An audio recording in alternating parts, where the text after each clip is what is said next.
Look at this. I got headphones on. I got a mic going. Baby. If Huh? only people could see you now. Hey, no video. We've gone through this before. All No video. right. Welcome to This Commerce Life. This is a podcast aimed at small, medium entrepreneurs focused on commerce. I'm Phil, your host, and Kenny, your co-host, will join us as well. And we're going to talk to you about the world of retail and commerce and how things are changing in the world. Fun they'd have to hit. Oh, Of course it's being recorded. that was... By who? I'm not recording. I'm recording, but it's never done that before. Alan, where's your video? Let me see. I always do Teams. So here we are. Start video. This is pretty easy. Look Hey. at you, man. Look Hey, at guys. There you. you are. Wow. When I grow up, man, Yes. that's what I want to Long look like. time no see, Beautiful. Mr. Bates. Yeah. One day, 10 years from now, Kenny, you'll look like me and you'll be proud. You're not 10 years older than me. How old are you? I turned 55 last month. Yeah, I am. I'm 65 this year. Are you 65 really this year? Well, I didn't Yeah. realize. I thought you were just turning like 60. No. I didn't know you're 10 no. years old. Oh shit! It does fit the show because we're. I was actually joking, but I knew you were younger by quite a bit. So I'll say I wasn't. I honestly didn't think I was that much younger, which is more apropos because I wanted to invite an old person onto the show this week to get a perspective, and that was this why is I it. called This you. could So be, you could tag this as Seniors Week. well, I was just gonna say, Al's a little more mature, but now I can say Al's a senior and just old. He's more mature, but he never grew up. So Well, no, I mature. I meant just in actual amount of years, not any level of anything else. So how you guys doing, man? It's been a while since this. Good, man. Bill, long time since talked Yeah. to you, Kenny. Not so long. So Well, I haven't seen anybody probably since No, I don't think probably it's the quite IGA one same. before Christmas. That was in 2019. Seriously. I don't think it's quite the same long. I think the last time I saw Alan, we were out. I think I was out there when I was still with Unilever, which would have been Seriously, it would have been before 2000. So I think it was 98 or 99. Holy shit! Really?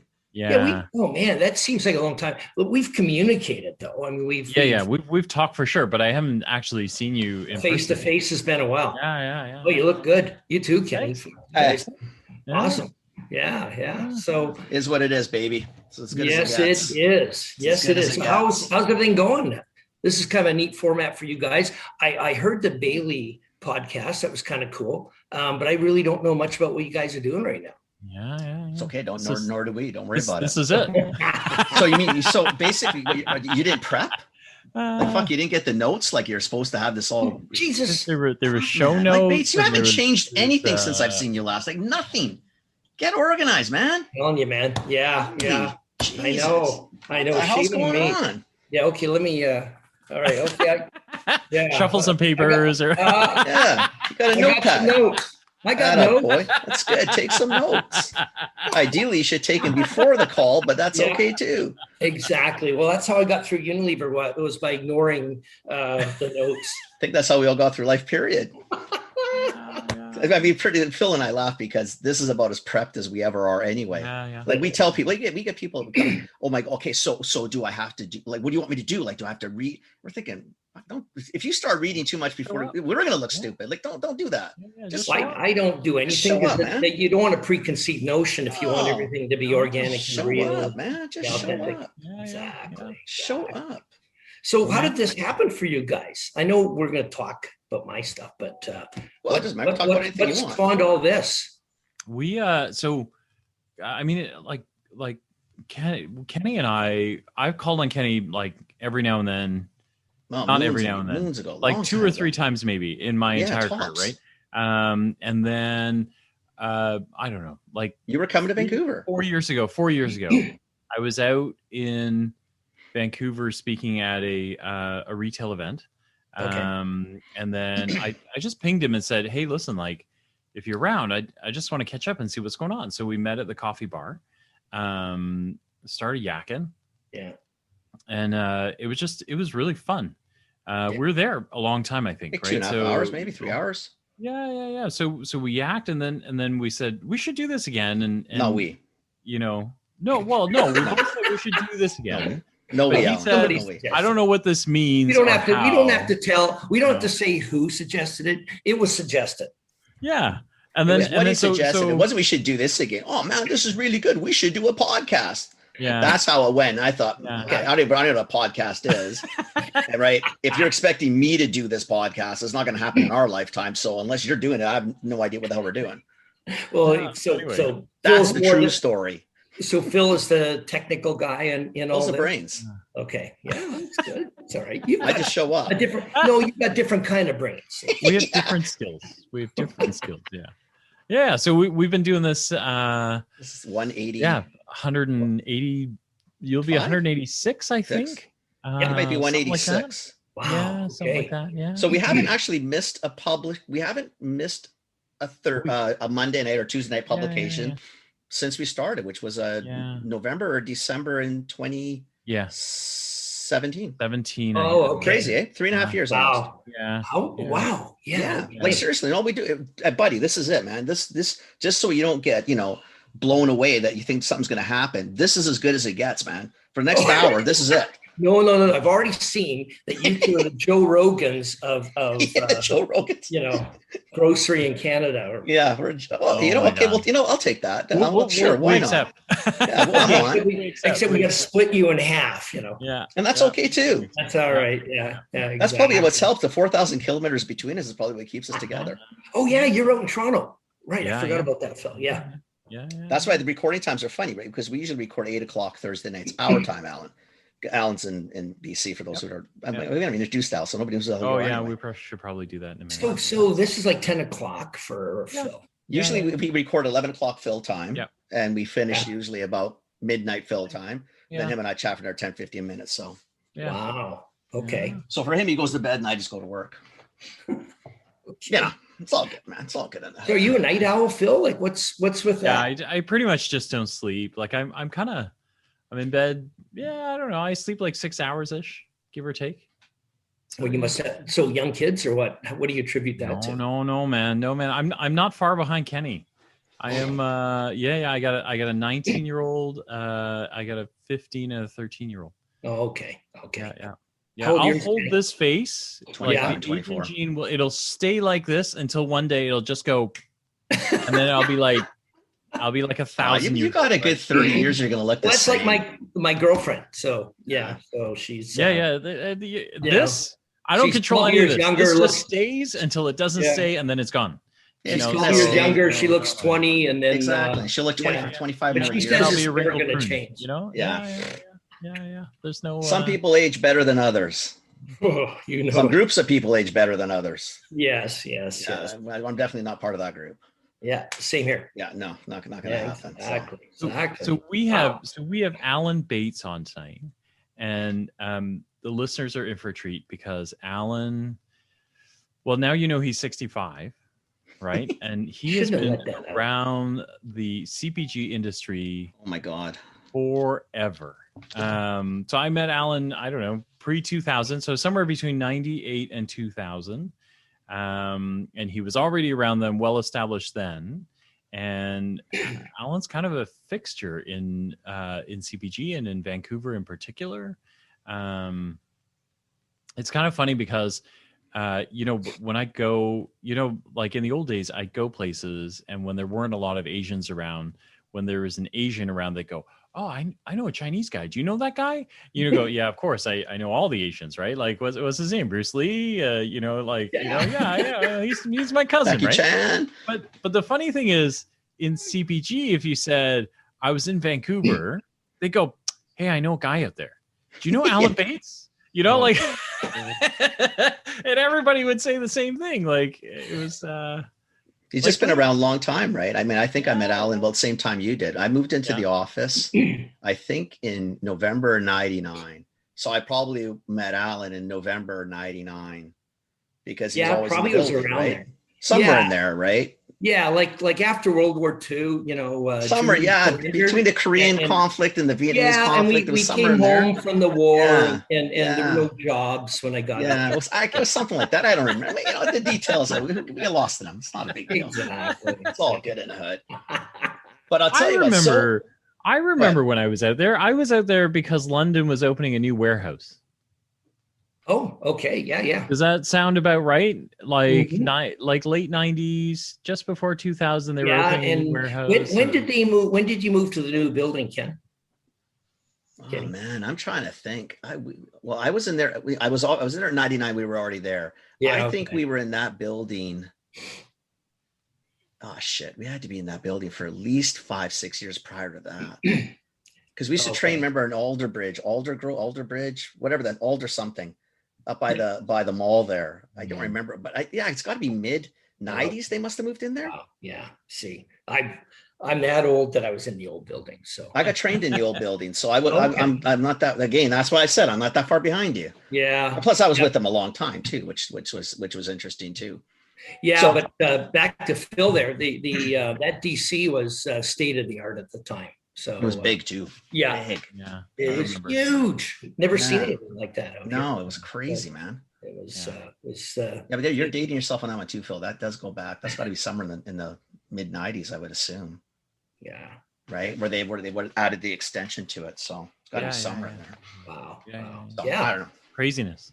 So, And then Alan, just so yeah. you know why you're on. Yeah. What, I mean, So you know what guys are big precipitated? time. What are you Oh doing? yeah, we're just huge. Like, yeah, we're just huge. Our wives don't listen to us. Our kids don't listen to us. Like, we're I massive. think that's everywhere. Family support is like massive on this Yeah. podcast. Unless you're far dad.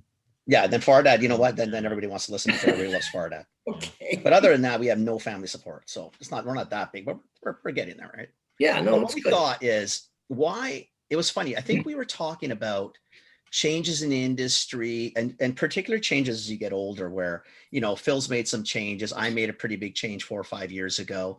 And it's always in those sweet spots. You turn 50 or 55 Yeah. and either change is forced upon you. Yep. And you and I probably have a ton of examples of guys we know here who that did not go too well for, in the sense it was really difficult. And then what we thought is, I mean, there's guys like Alan. Like, Alan's morphed and changed and gone from big corporate to less big corporate, and then kind of startup-y, and then back into sort of corporate. Like, the guy's bounced everywhere. So we thought, you know what, he'd be a cool one to have on because he's got a shitload of experience, probably be really good for anybody who's trying to enter CPG or wanting to know the ins and outs or the tricks of the trade, or even if there's some of the older ones who do listen to us, is that, you know, life doesn't stop when you lose the job at 50 or 55, whether you choose to lose it or you lose it. And you can do other shit. And you've worked with some younger startup sort of things or younger companies where they've looked at someone who's got a little more experience and said, you know what, that's an okay guy to have on the team. So that's why you're on. But before we start that, give us a little history so people know who you are, what you're about, maybe how long you've been in it, where'd you come from, what'd you do, anything you want. It's your 5-10 minutes to spit it out, but go. Yeah, I'll do a quick background. So I started with Unilever a year after I got out of BCIT. It was Lever Brothers back then. It was a soap company, morphed into Cheeseboro Ponds because they owned the company and they pulled them together, and then started on the island, actually. So I was living in Burnaby near Ocala there, sharing an apartment. Well, actually a duplex with a couple guys. Hang on, just got my dog here. Get out of here. Go on. It's a puppy, lab puppy. Good, man. All right, man. He can come on the show too. Come on the show too. Okay, come on. Oh, Do you see him? cute. Yeah, he's so cute. He's dumb as a bag of hammers, but That's okay. get out of here. Anyway, so it was lived in Burnaby, got the job, then moved to Kitts, lived the life, you know, near the King's Head there, that area, shared an apartment with my brother, had a girlfriend, everything was beautiful. And then the job moved to Victoria, which is great because that's where I'm from. And so I was there about 6 months as a rep and doing good. And it was like, you guys got to get me out of here. You have to get me back to Vancouver. A little slow on the island. It's so far. You know, it's you know, when you go from one place to another and the memories are great, but man, when you go back, the memories are not the same. No, that's it's probably all change, man. I mean, that could be like ex-wives, I guess, but you know, you That's another episode. Yeah, we'll do that one too. I've got a couple of them, so we can do that. anyways, got back to Victoria, and it was great. It was good, but I missed the Canucks. I had tickets for the Lions. I had to give up. I love skiing, Cyprus and grouse especially. I did all that stuff. I did the Vancouver scene, and you really miss it once you get back there. So they were great. Account manager position came up, took that morphed into CAM, which eventually turned into DSM as the company got bigger. And then, we gobbled up a couple smaller companies like Helene Curtis and Alberta Culver along the way, Bertoli, and it got bigger and bigger and bigger. Then we merged with Lipton, and I survived that. Was the business development manager for BC and part of Alberta. And that's kind of where it entered that second phase where, met you, Kenny. And so how old are you this time? So like all those changes, now you're getting into it. You're almost like mid 40s, early 40s. Well, 40s, for sure, early 40s for sure, when it kind of was getting there, and sort of mid 40s when it was kind of midstream. And then, so went through the Unilever years. Like that business was with the ethnic group, and the team I had was a big business. Right, it was 87 million, so it was a nice piece of change at that point. And the great thing was they just left me alone. We didn't get through, because back then you got to understand, and you guys do, but anybody else may not, is that you had no visibility into the individual accounts, which was the beautiful thing about my job, because I had London's and HY Louis and really like 10 accounts grouped into one. So nobody knew what I was doing. So I could play around with all the money and the volume. And if this guy's having a crappy year, I could pulse this guy. And so I always made my numbers, but just barely. And I remember John McNichol gave me the best advice. Hell, don't be a hero. Don't be a hero, exactly. Which means like don't oversell us now so that you make your numbers. Just and keep a nice number that's achievable year on year. Yeah, I never had to do that. So I mean, it was a great business. I could spend that way. I could save money in certain budgets of certain brands that overproduced on funds. I could bank those funds, spend them in the first quarter of next year, and then bank the remainder of the year. Right. A lot of leeway. And they just, hey, as long as you make your numbers, we'll leave you alone. And, that was the time in the industry when marketing teams are getting smaller and a little bit less influential in companies, and the sales teams were getting bigger. You had Loblaws teams forming, major account teams are starting to form, and this is starting to become a big part of the industry now. And sales was actually becoming the major function within companies, or customer development, or whatever they called it, right? So those teams are getting bigger and bigger and bigger, and so that was the time to get into the business. So I retired from Unilever, hit my threshold amount for the pension I was going to get, and decided to get out. Had a really good VP that helped me do that, and it was all voluntary, which is awesome. And I was planning on maybe retiring. How old? So I mean age though. Like when is this? Oh shoot! Well, that'd be 2012, 2013. So like 8 years ago. Yeah, I think that's 2013. You're a lot gone, a lot longer than that. No, I think, or 2012 maybe. Yeah. Oh, okay, so 9 years. So you're my age. 55, so 56. Where you are now was when I was able to retire, which is awesome. Wow. And so I was enjoying it, and I was golfing, I was riding the bike, hiking, doing all that stuff over the summer. It was wonderful. I was in great shape, and then it rained. So I started to rethink things like, what the hell am I going to do all winter? Now 6 months in the winter inside in Vancouver, not that exciting anymore. Exactly. Yeah. So a guy that used to be my boss that originally worked for me back in the 80s, and I promoted him on, and he went to do great things at Unilever, and then went over to White Wave, called me up, and they were taking their business back from the broker, and they wanted somebody that could manage the West and not have to worry about. So he called me up, and I started working for White Wave.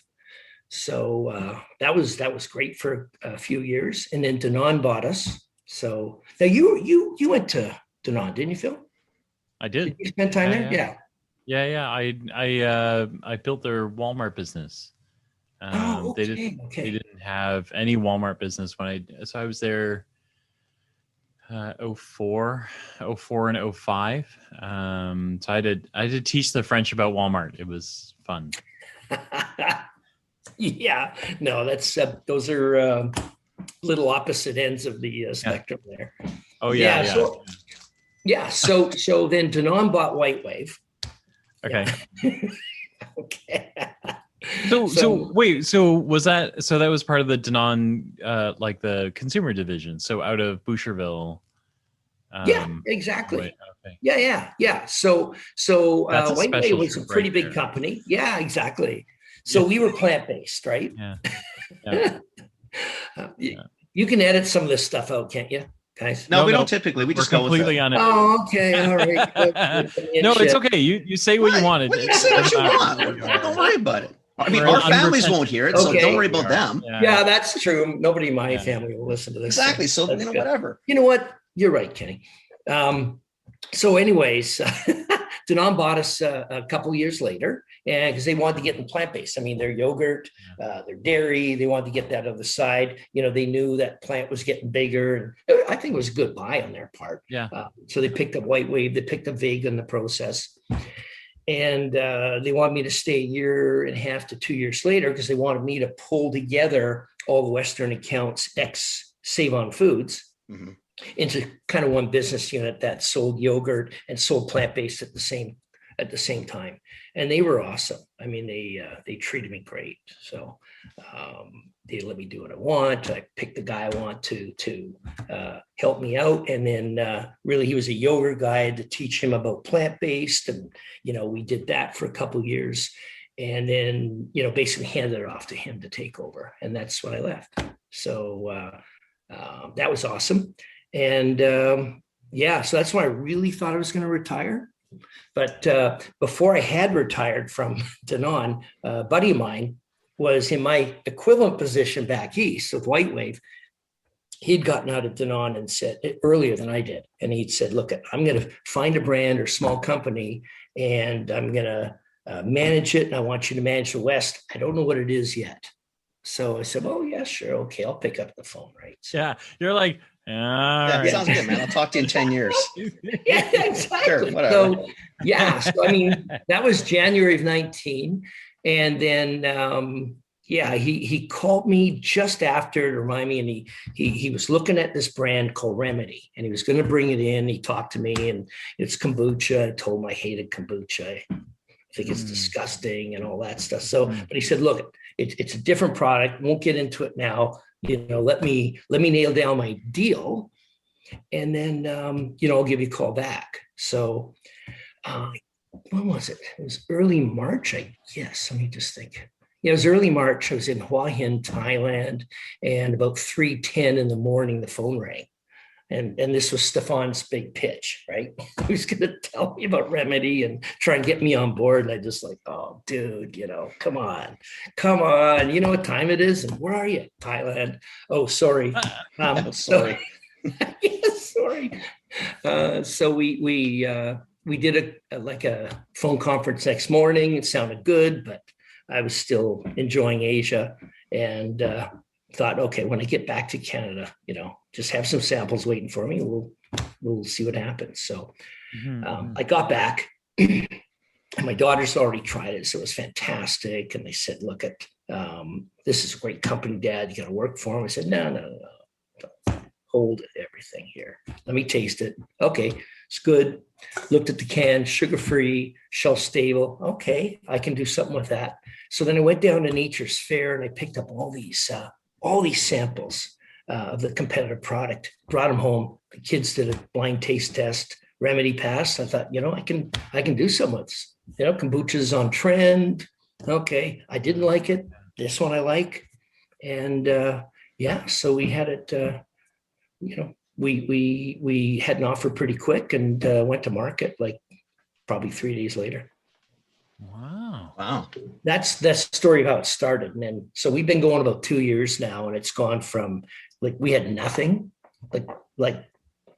zero, nothing here to it's a pretty big brand. We're number one at Loblaws. We're number one number of our accounts now. So it's gone. That's awesome, man. Gone very, very well. Yeah. That's awesome.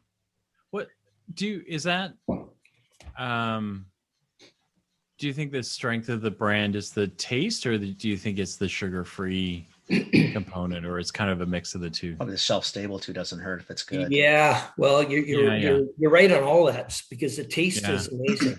But the point of difference, if you're trying to get into a retailer, is definitely shelf stable. And the shelf stable is because there's no sugar, because it won't re-ferment after factory, right? So it doesn't have to be in the fridge. See, that was always the problem with kombuchas. You know what fridge space is like getting into, for people who are listening, if you're getting into CPG and if you're in refrigerated or frozen, good luck, man. That's a battle. It's super expensive. You're going to pay for every linear millimeter. Oh, totally. And like, I just remember from Silk, like, at White Wave, if you wanted space in the fridge, you better have a really compelling reason to be there. And you better have some numbers behind you, because nobody's going to take the risk to kick out something that's already, doing well. And so it's just, entry's really high. Yeah. Really high. Well, Danone basically bought its own freezers, right? And it's just started giving away freezers, because that was. Well, what else do you do, right? That was the easiest way to make sure you were in it. Was, look, like, our name's on the side, so we'll give you the freezer, but you got to leave us in it, right? Breyers too, right? Look at all the Breyers freezers you see all over the place from my Unilever day. We. Well, how else do you do it? You can't get into the other ones. So you buy a Breyer, give it to the retailer, and pay for the space that the freezer's on. Yeah, you still pay somewhere, but at least you're in. Yeah, exactly. Yeah. Exactly. So it's doing that well right now. That's pretty impressive. Wow. It's doing great. We started. That's awesome. Man. Yeah. As soon as I started, number of things you had to do. We had to get some product on the water from Australia. So it's a huge brand in Australia. Okay. So it wasn't like I was taking really a risk on branding, to be honest. It's like, I think, a 60% share there of that market. Number 3 brand behind Coke and Pepsi. So it's huge. That's huge. Yeah. And it had a younger demographic as well. So it's just kind of more of a healthy drink, almost bordering on healthy, athletic kind of. Which is perfect for the West Coast for sure. Right. And they'd already partnered with Lululemon, right? So then, we inquired. And so that summer we did like the Catalano Festival. We partnered with Lululemon. We were part of their go-to-market strategy. And then we did the really cool one was the Sunset Yoga. So we sponsored that, and they gave me samples there, and they loved it. We loved it. It was great exposure for us, and really for the target that we wanted to launch with in Vancouver, that was just the perfect entry point. That's pretty cool though. But see, that shows you that, and that's why I wanted you on. To be honest with you, is you look at that, you go from like truly a multinational, a big freaking company, like huge, to another one who sort of became huge by acquisition, and into one that's basically got shit going on, and you're it, man. You're either going to make something out of it, or it's going to be what it was 10 minutes ago, which was nothing.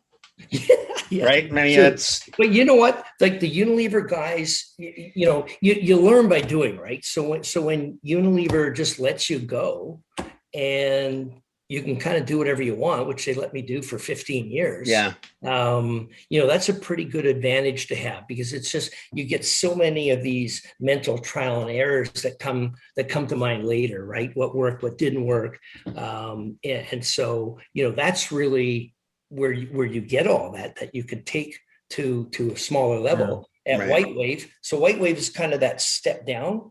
And then Remedy was like, okay, scratch. Yeah, you're starting up literally. Yeah. So I had lots of practice along the way, right? So it was awesome. Still utilizing, you still have to take what you have learned though and actually put it to use, right? It just doesn't happen. You still have you still have to be willing to try something and do it. Yeah. Right. So, but after so there was, so Unilever, you were kind of set up like it wasn't like you were moved out per se. Like there was nothing. It wasn't catastrophic. You chose to. But what choice? You could stay. Yeah. Or we'll give you some money to go, because we can't keep both your positions there. And so, I looked at my pension plan, and like you could do this calculator. So after a certain amount of time, it stopped going up in Right. terms of the return I would get. So Phil's smiling. He knows what I'm talking about. So you can I'm basically familiar say, with this calculator. yeah. Yes. At what point can I jump ship, or what, at what the point am I marginal return working- is not worth it? At what point am I working for 50 cents on the dollar? Right. Right. Right, So, right. okay. And so that all came, it was just perfect for me. I had a good VP at the time. It was, helped me out a lot. And yeah, it was good. It was good. So, and then Denom was the same way, time frame, and then you call it out, and we'll help you out on the way out. But tell us now, and we'll budget for it. So they were awesome too. Wow. It's fantastic. Yeah. It really is. Yeah, well, I mean, you get lucky on these things, right? And it's No, a you lot about the Not really. right people and It's the not, right. that's the relationship. difference though, Alan. That's not luck, right? That's whether you were doing it or not, you're working for that shit, right? Mm. The luck happens because you created the situation and the opportunities for luck to potentially bounce your way. It's not luck that someone calls you. It's because of all the years of work you do to build relationships. You're a friendly guy. You're always one of those guys who are outgoing. You make sure you try to talk to as many people as you can. All the shit that you're supposed to do, so that it sets you up later when maybe you don't have as much to do. And someone says, "Yeah, I remember that guy. We'll phone him." Yeah. Okay. Yeah, Right? Seriously, you got to create your own luck. Yeah. To some degree. No doubt about that. No doubt about that. I think it's more the personalities that I came into contact with in relationships. There's some luck in that, and that the right people in the right positions at the right time, and it bounced my way. Put it that way. Yeah. No, I get that. Yeah, the puck bounced Right on the stick, baby. Right on the stick. Right in that sweet spot. Yeah. So yeah, that was that. So once I got to Remedy, it was like, okay, now what? Right. So the first thing was get some product coming from Australia, get a couple containers, had to get a DC. So how many of you are on this one? So when you get you leave Unilever, 20 billion employees. Yeah. You go to the next one, which is how big? White Wave in Canada was 7 employees. Okay, so small, but huge business. Right, but then you get taken over by another monster.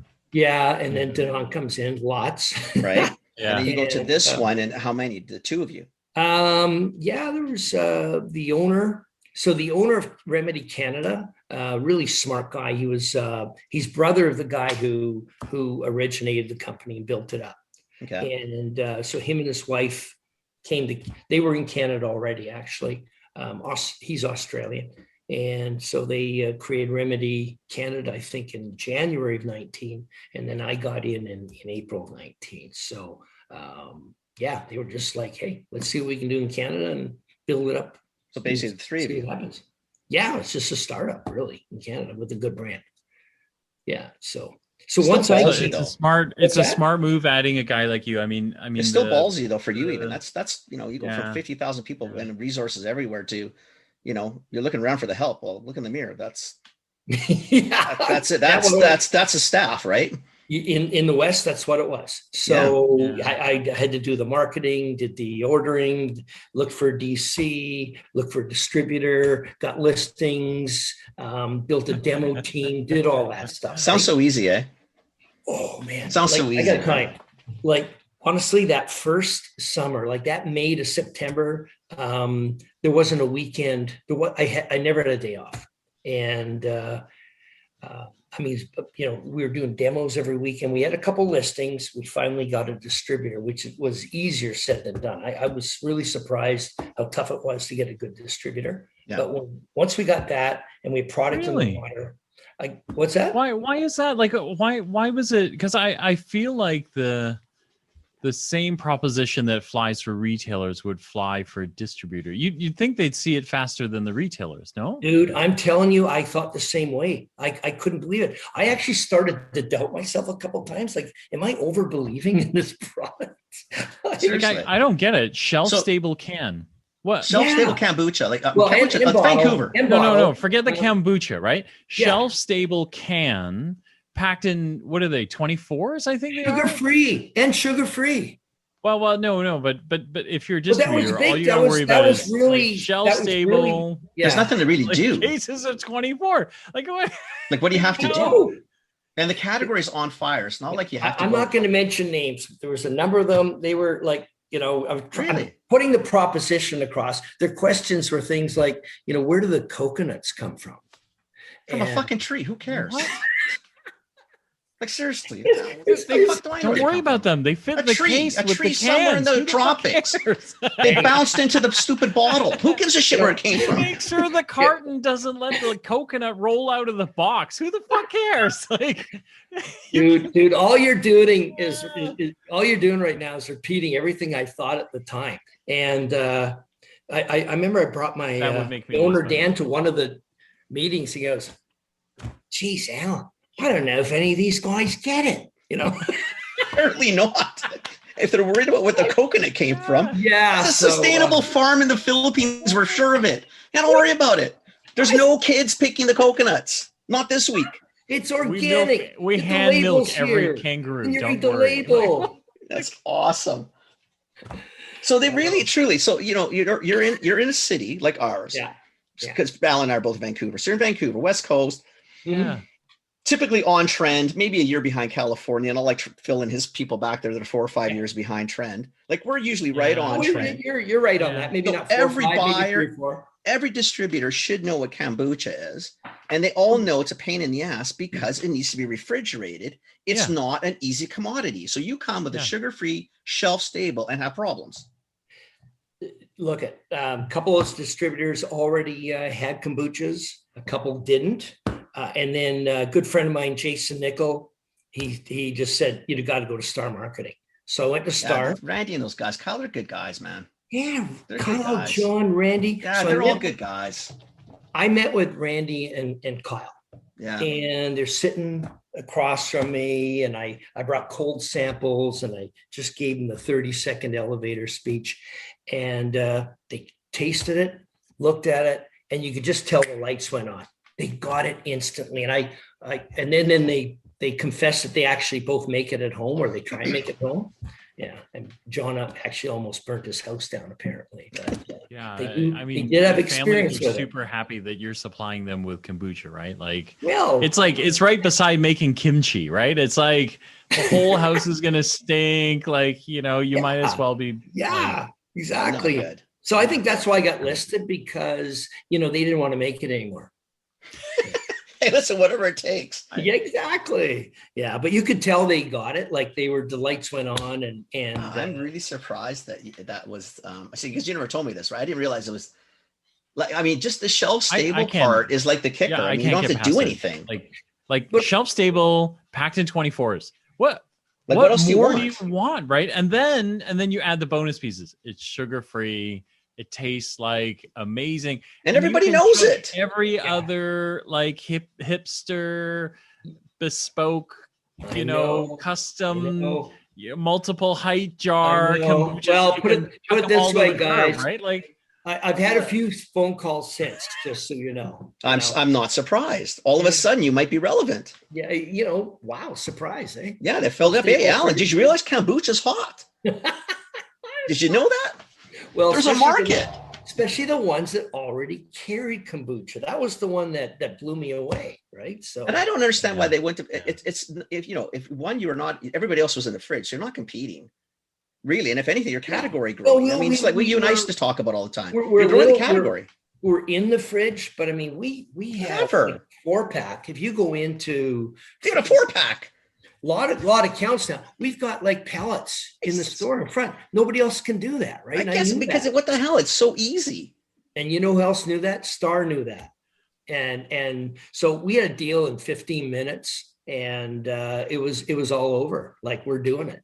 And when's your container come in? Okay, this date. What listings you got? I got HY Louis. I've got Bilo, 4 banners. We'll work on some more. And they were just, it was right then. And they make it so and easy. everything right? comes from Australia then. Yes, we co-pack cans in Europe. Right. Okay, and then we do bottles and PET from Australia. So we just really go where it makes the most sense for us. Right. But a lot of it comes from Australia. So are you losing hair over supply chain and everything with the pandemic and shipping not really. I don't 'Cause know. Kenny and I feel like I talk to Kenny about shipping containers like every other day or something like that. Yeah, that's a good question. But the thing that it's saves insane. us is, a lot of these kombuchas, you'll go look, it's another month of shelf life. Our bottles are 12 months, or cans are 18 months. That's huge. Yeah. That's So it can sit in huge. the water for 5 weeks. I don't give a shit as long as I got. As long as it's coming. As long as you got Yeah, as long as it's coming. I know it's coming. Hey, I what are these distributors doing? Like, And I agree. And you never told me that story. I'm kind of surprised. Yeah. I'm not surprised at Kyle and John. Yeah. Randy's getting old, so I don't know if Randy's into it or not. We don't Well, want to cut him Randy too much was a slack. denier. Randy Yeah, was so a you know what? denier. That's what I was going to go. So he's I an old know, man. Just I let it know. go. But Yeah, the other two, John and Kyle bright. booked meetings without him, right? Yeah, they're bright. But I'm surprised because I know a lot of the other guys you might have talked to, and I'm surprised that nobody would have seen it unless they just weren't connected maybe as solidly in the right accounts. You know what I mean? I just think it's either just not seen they it. had too much going on. They had, maybe. or maybe our brand would have been the number 2 or 3 kombucha. I don't know. Right. It just seems bizarre to me that that's care. the case. It's I just moved on. So back to Phil's point though, how are you really fine? Supply chain, like how are you guys managing? It's great because the lead times, as long as you got ownership that's willing to invest in product and bring it in early, like we've never had an issue. So the only issue we've had is some stuff has become close to dating, and then I blow it out. I drop a pallet in a Nestor's or an IGA, and problem solved. And that's really it. So you're not struggling with the cost of goods hasn't gone through the roof on any of the raw materials. I mean, the containers are hard. Like it's hard to get a container to anywhere in the world right now. There's just not a lot of containers. But the thing that saves us and is the cost of refrigeration. So think of it. We're making the product in Melbourne. It gets onto a ship. It gets onto a regular container. It comes into port in Vancouver. It's on a regular container, and that goes to our DC. Yeah, if it sits in demurrage for a week, it's all on pellets. Yeah, if you look at our competitors, they're either back east, the big ones, and it's refrigerated from A to Z. Right. That's interesting. That's a huge cost advantage for us. So people don't realize the cost and the footprint of getting a container from Melbourne to Vancouver is less than from Southern California to Vancouver. Yeah. Wow. So that's all you need to know. Yep. Wow. Yeah. I didn't know that. You're just popping on a ship. There's probably, I don't know, there's thousands of them. 10,000 containers on a ship. You spread it out over that. A truck's got one container on it and driving 1,400 miles. What are they walking the container up from California? Like, no. That's the trade-off is to get the container. Well, I'm just saying that. I guess you've got to drive it up, right? But yeah. So the trade-off is speed. Wow. So if you're forecasting properly, and but you've done enough of that too. You know how to forecast. Yeah. Yes, you can miss. Everybody misses because things happen. Yeah. COVID happened. We had a few misses for sure, but you get stuck in the Suez Canal. Like some pirates off Hawaii. That's the new international division. That's their problem. Yeah, they can deal with that. Yeah.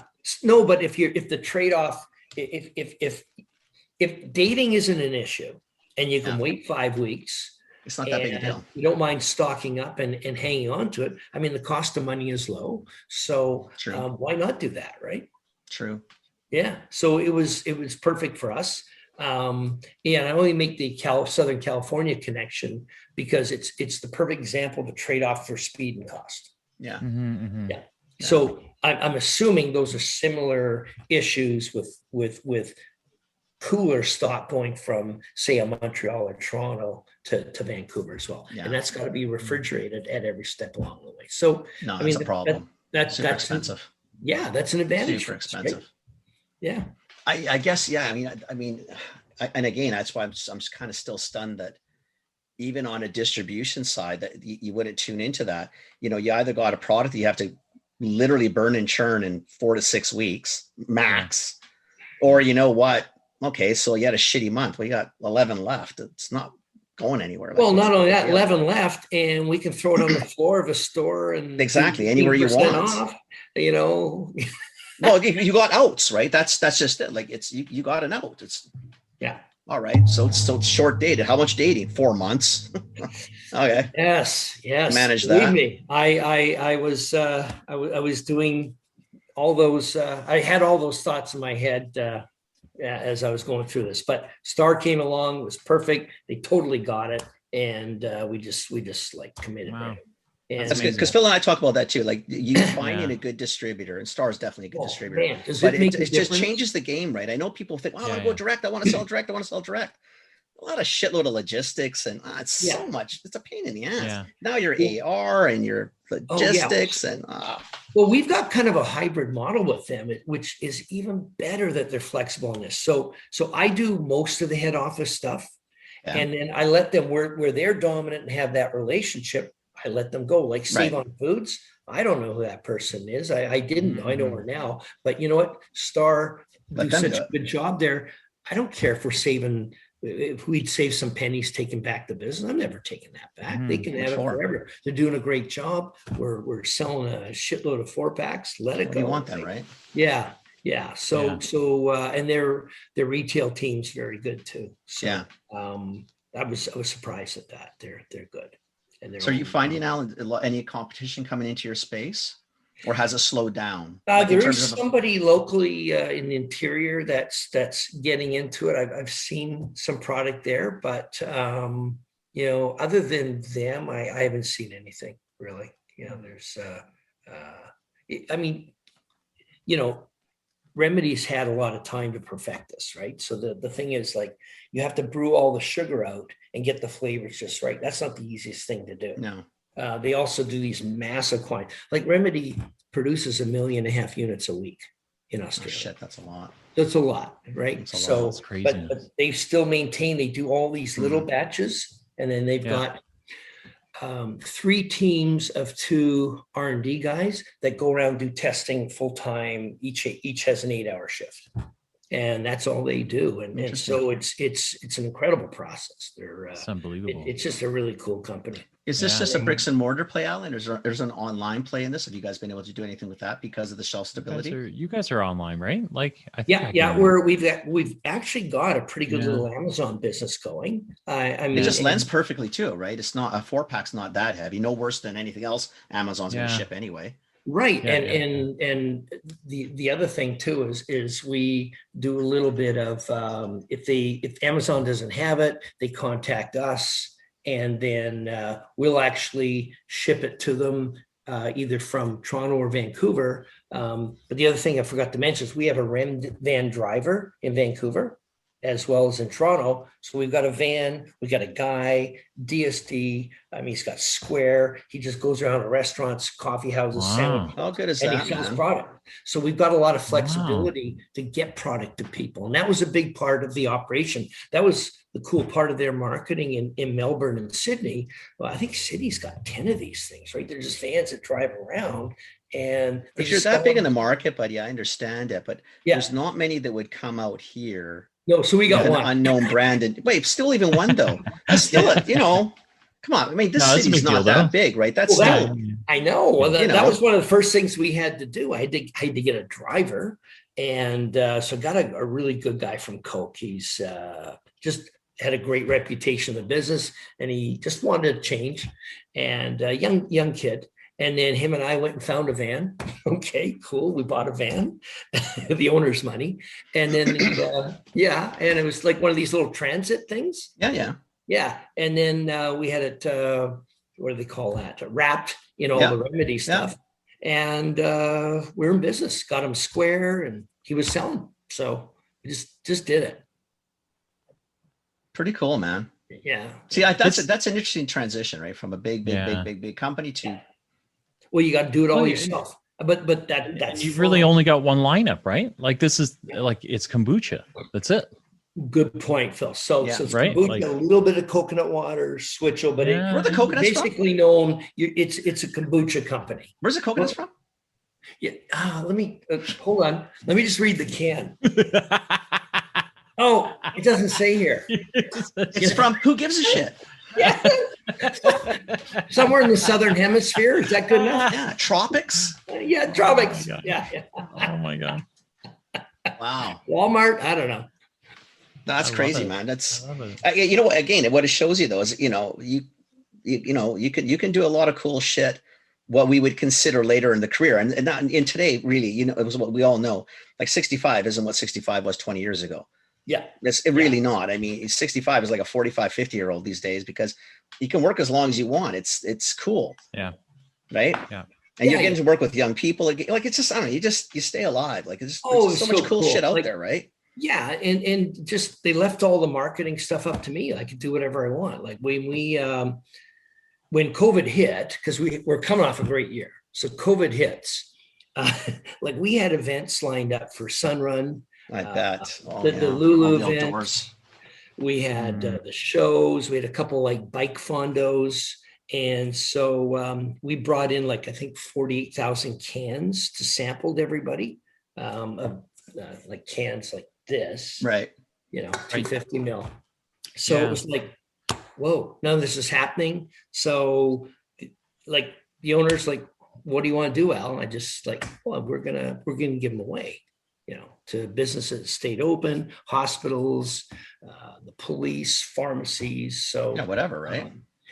So we put together a program where we would deliver to all the hospitals. So I would load up my pickup at the DC, put 140, 150 cases in there every day, drive to the hospitals, drop them off with a little card saying what the brand is, where they can buy it. And like we're talking like VGH 140 cases, Richmond 100 cases. Like we covered almost every hospital in BC. Wow. Just in the pickup and the rim van, and just did that. And then when we ran out of hospitals, we just we would go down to Denman Street, Robson Street, Main Street, right? Downtown, and we just go in with 2 tall packs and hey, thank you for staying open. Just let you know we support you. And you were going to give them away anyway. Brilliant. Yeah, exactly. Brilliant. And I would say that judging from the feedback on that, and we got like plaques and awards and stuff from hospitals that you couldn't buy, right? You can't buy that shit, man. And social media and stuff. And just, it's just me and my kids out doing this shit. And then Taylor he still had the Ram Van business, but he kicked in too. And it was probably the best marketing we ever did. It's amazing.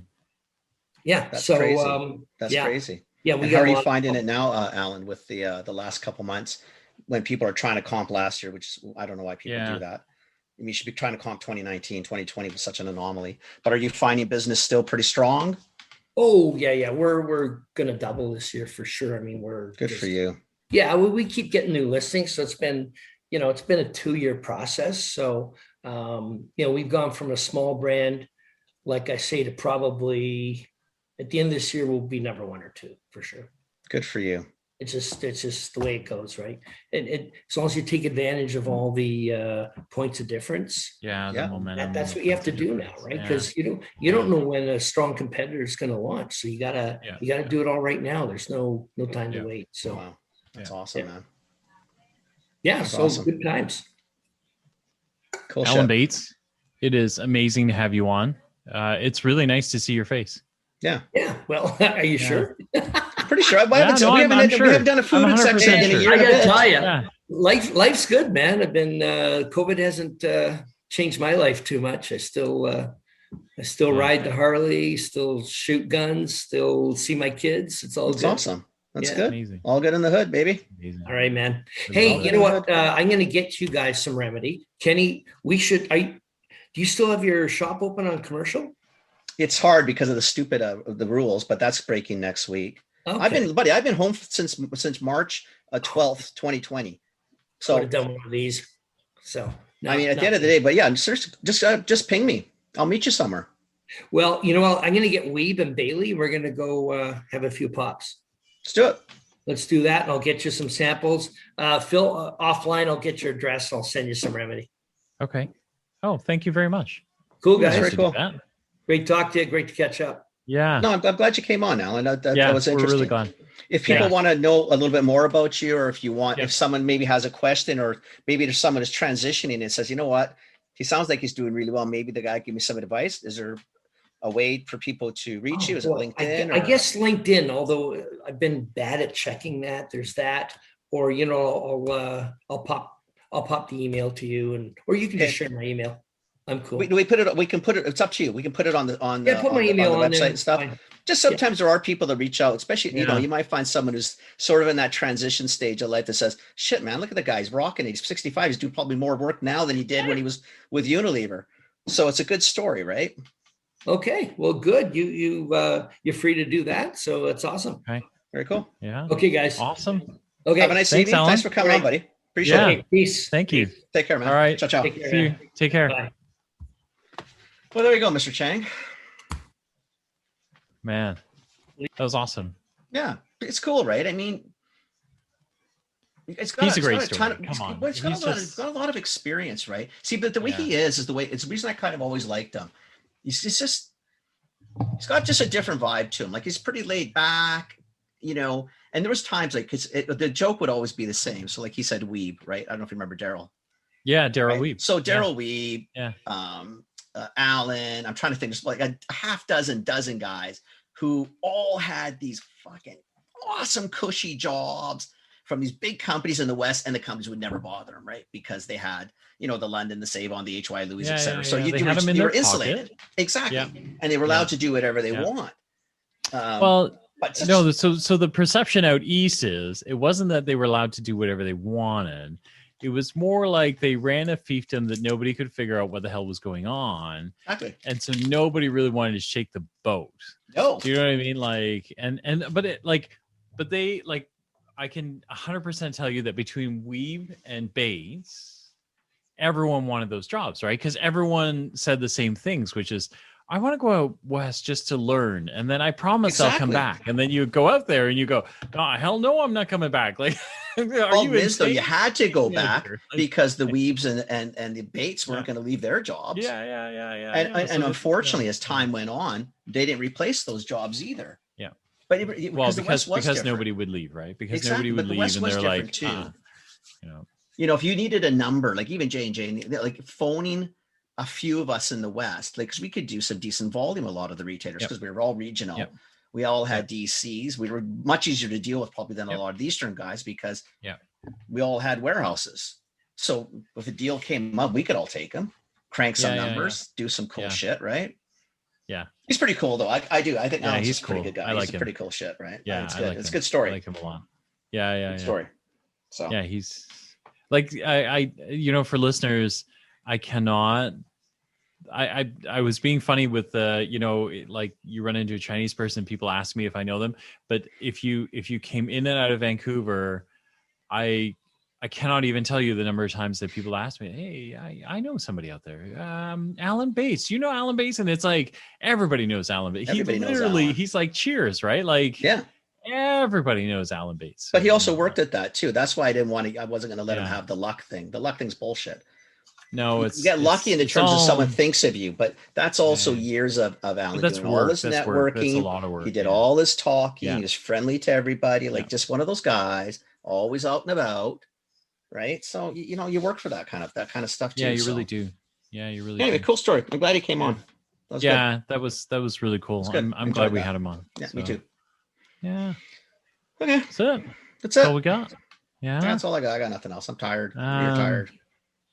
Yeah, it's kind of been this weird week. Like we lost a day, and then I guess like I'm not doing a ton of work tomorrow either. I'm at a coffee bar all day tomorrow. We're doing it. We got cleanup. So like we jam this kind of mess that we're in into 3 days basically, right? So and it felt like that. It felt like there was 4 days into 3. Yeah. Like At least it really did feel that way, right? Yeah. I'm just I'm tired. I don't want to do anymore. Man. Okay. Off you go, young man. Okay, you too. And I'll probably chat with you tomorrow. Yeah. Okay. Okay, buddy. Have a nice evening. Sounds good. Okay, man. Take care. Ciao. Bye.